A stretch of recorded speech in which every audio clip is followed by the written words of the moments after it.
Atọ̀nà Oòduà Olóyè Yínká Bọ̀dé George tó tún jẹ́ aṣíwájú nínú ẹgbẹ́ òṣèlú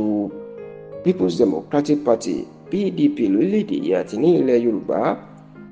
Olóyè Yínká Bọ̀dé George ó mà ti sọ̀rọ̀ sókè ó ti sọ̀rọ̀ lórí ìgbìmọ̀ ọ̀tẹ̀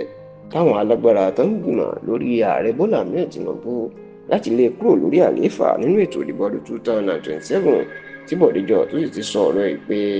táwọn ẹgbẹ́ alátakò tó ń múra láti gbàjọba lọ́wọ́ Tinubu kọ́sùmọ̀ kóun sì fi òye òṣèlú kóun fi yé wọn. Kì í ṣe ìròyìn mọ́ wípé láti ọdún tó kọjá làwọn alágbára olóṣèlú alátakò kan náà ti ń sáré kiri eré tó sì ń sá àti ìpàdé tó ń ṣe ni bí wọn yóò ṣe rẹ́yìn ààrẹ Bọ́lá Ahmed Tinubu tí wọn yóò gbàjọba kúrò lọ́wọ́ ẹ̀ tí wọn yóò tún lé dànù kúrò lórí ipò.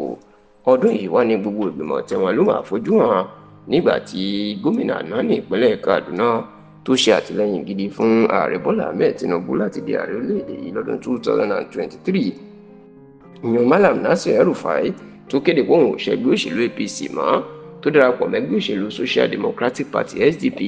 tó sì jẹ́ pé ọ̀pọ̀ àwọn olóṣèlú náà ti ń tẹ̀lé lọ sínú ẹgbẹ́ òṣèlú SDP. Bákan náà nínú igbákejì ààrẹ tẹ́lẹ̀ lórílẹ̀‐èdè yìí tó díje du ipò ààrẹ lábẹ́ ẹgbẹ́ òṣèlú PDP lọ́dún 2019 àti 2023 ìyẹn Alhaji Abubakar Atiku òun náà kéde wípé gbogbo àwọn ẹgbẹ́ òṣèlú alátakò ní làwọn ti ń kóra wọn jọ táwọn yóò sì lé Tinubu kúrò lórí àlééfà lọ́dún 2027 nítorí pé bó ṣe ń ṣe ìjọba kò tẹ́ ọ̀pọ̀ èèyàn lọ́rùn. Bẹ́ẹ̀ ó ní wípé àwọn tí ó ràn lọ́wọ́ wọn ni òun fìbí sú wọn. Ṣá o pẹ̀lú gbogbo eléyìí tí Àtíkù sọ táwọn olóṣèlú alátakò tó sì ti ń kóra wọn jọ níṣẹ́ ni Bọ̀dé George tóun náà jẹ́ orogún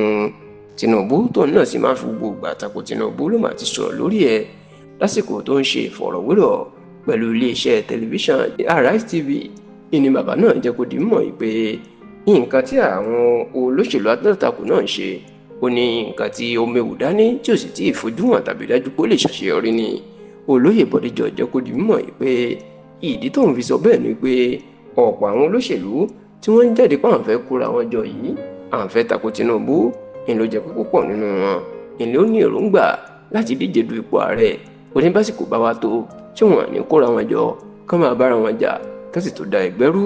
Bákan náà ni Olóyè Bọ̀dé George ó wá jẹ́ kó di mímọ̀ wípé ṣùgbọ́n bá àwọn ẹgbẹ́ òṣèlú alátakò náà tó máa fi ṣàṣeyọrí tí El-Rufai ṣàṣeyọrí tó kó gba àwọn olóṣèlú ńláńlá nínú ẹgbẹ́ alátakò bọ̀ sínú SDP. Olóyè Bọ̀dé George ní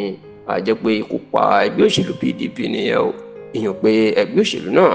ó máa kú pátápátá.